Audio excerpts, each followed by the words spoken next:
Good afternoon, everyone. So I have two challenges in front of me. Am I audible behind? Just raise your hand if I'm audible. Thank you so much. So I think I have two challenges with me. One is to talk sense today after so many speakers have done justice to what they have said. And the second one is to stop falling you all asleep since we are just meeting after the lunch. So I'll start my topic, shaping the new era of learning. There has been a lot of AI talk. Teaching hearts, training minds. I think as educators, this is what is the challenge for us. And I'm Deepti Asnani Nambiar, director of the Ivy Global School, and have my past experience in IT as well as educator for last 14 years. So I'll do a small activity.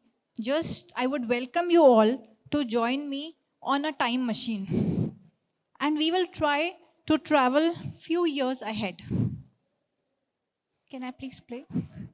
So 2025, now we all have hopped onto a time machine and we are just flying ahead to 2035, 10 years from now. I just want you to take some time and help me answer this question. 2035, you are opening your news tab and there is something related to AI in educators on the news. What would it be? For the sake of time, I've just taken 25 seconds. So I just want you to think 2035 as educators, what would be the AI there? Thank you so much. Anybody would like to answer anything what comes to you? What is it? Good day. Okay. Anything else? What do you think AI and educators would be related like? Okay. Some might think that AI has replaced educators. Some might think that schools have replaced AI completely and AI is not there. So let's see and let's figure out what we are going to be. Okay. So before we start, even understanding and talking about how will we deal or how will we educate this AI gen. I quickly want to take you through the different generations and how learning cycle has been. Generation X, 60 to 45 years. Can you all raise your hands? 45 to 60 years? Just the biological age I'm talking about, not the age at heart. Yes, great.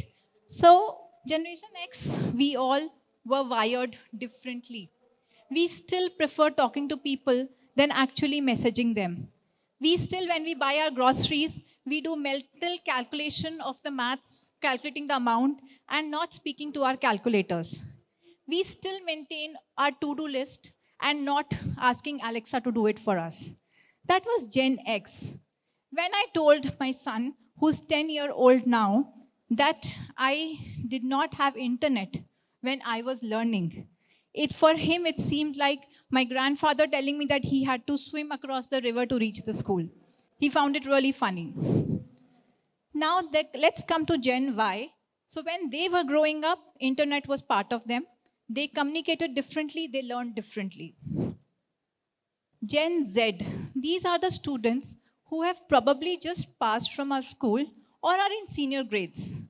They use social media very conveniently. E-commerce forms 2/3 of the total shopping platforms. For them, the smartphones are like their body parts. Now, what we are going to deal with is Gen Alpha.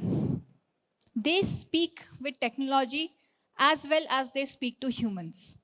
And that is the challenge we have to engage these students to us.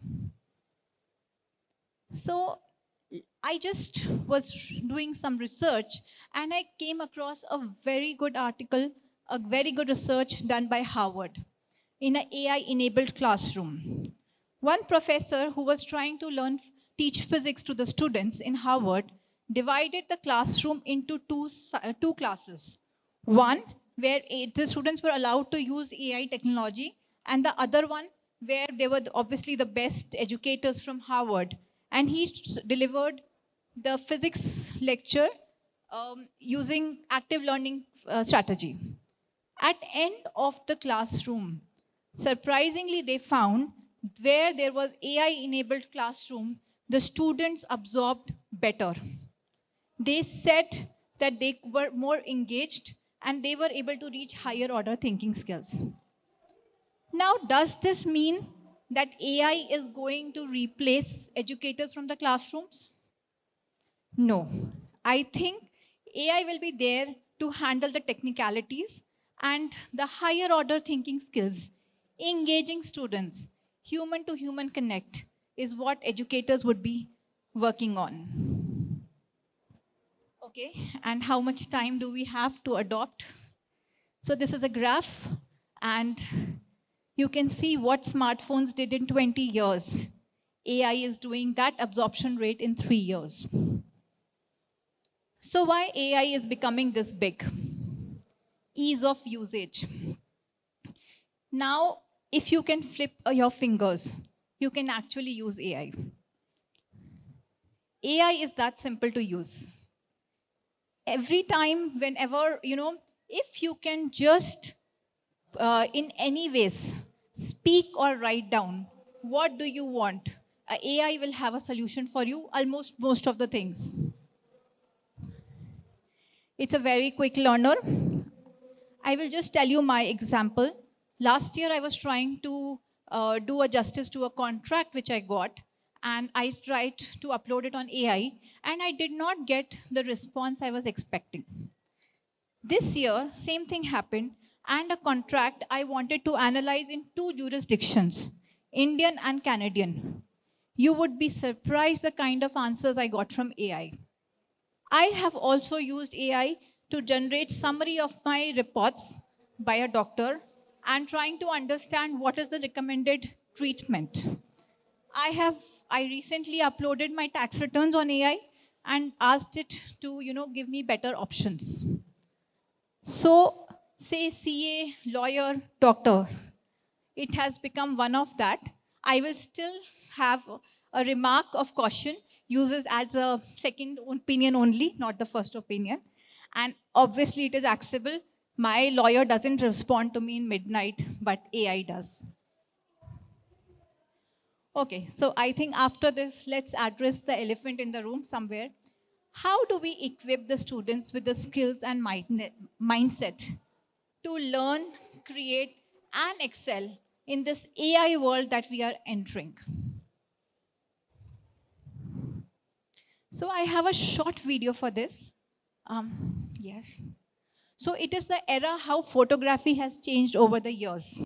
Now this is our old camera, the way it is used to be with the reels. Moving on to DSLR camera, and then finally a smartphone. Now, this is what AI is to me. My father was a very passionate photographer, and years back, I remember entering the rooms that were full of, some chemical smelling, and we used to develop those reels and put it in the light and just tell which reel do we want the photographs to be developed. From there, the next, we bought a DSLR camera, and which had a lot of knobs and dials. And how to do it was very important. The right kind of focal length, aperture, everything I had to set. Next came the smartphone, which is now AI enabled. If I know what I need to click, I become a great photographer. The whole knobs and all the dials were absorbed by AI. This is exactly what AI is going to do to the education also today. That is what I believe. From how to, what is becoming important is what has to be done. and the rest part AI would be able to take care. And how does it impact educators? Okay. I'm sure many of you are aware of this, Bloom's taxonomy. Yes.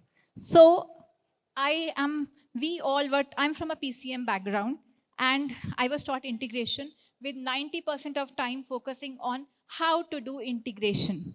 I think that is where the classrooms will change. Now we will, because AI is there, how to do integration is very well known to the students.